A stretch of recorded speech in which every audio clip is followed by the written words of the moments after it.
Assalamu alaikum. At suyucular, Kerbençi Kezi kanalının kattalıcıları.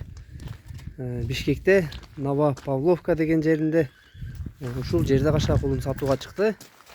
Полукровка кулун экен. Атасы Орлов, энеси Новокрымск баратодагы бейкен туугандар. Кулун жоон жолпу келген кулун экен. Алды жактарын көрсөтөйүн мына. Омурозу, буттары таза, шишиктери жок, урунган жерлери жок экен. Кулундун толук көрүнүшү. Арка жагы дагы пачка кулун экен. Арка жагын көрсөтөйүн. Так. Жаны бар. Сорузуна карагыла мына.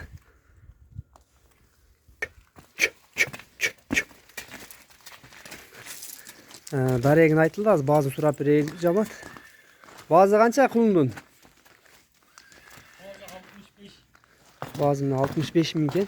Кеми барбы? Кеми бар экен туугандар. Баазын сурадык. Акчасын уктуңар өзүңөр. Моюнундагы мындай жоон жалпы келген моюн экен. Кулун мындай пачка кулун экен да туугандар, мындай жоон келген кулун экен. Мына кулун толук көрүнүшү ушул болду туугандар. Баазы 65 миң болду.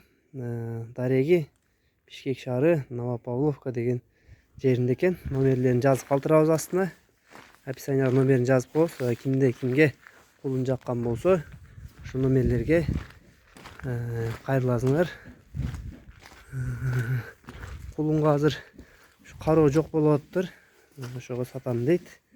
Азыр кирдеп үчү башы ушундай жаман акыбалда экен могу денелери туугандар, карагыла. Ошон үчүн жакшы бир адам алып карап мээнет кылсын деп сатайын дейт.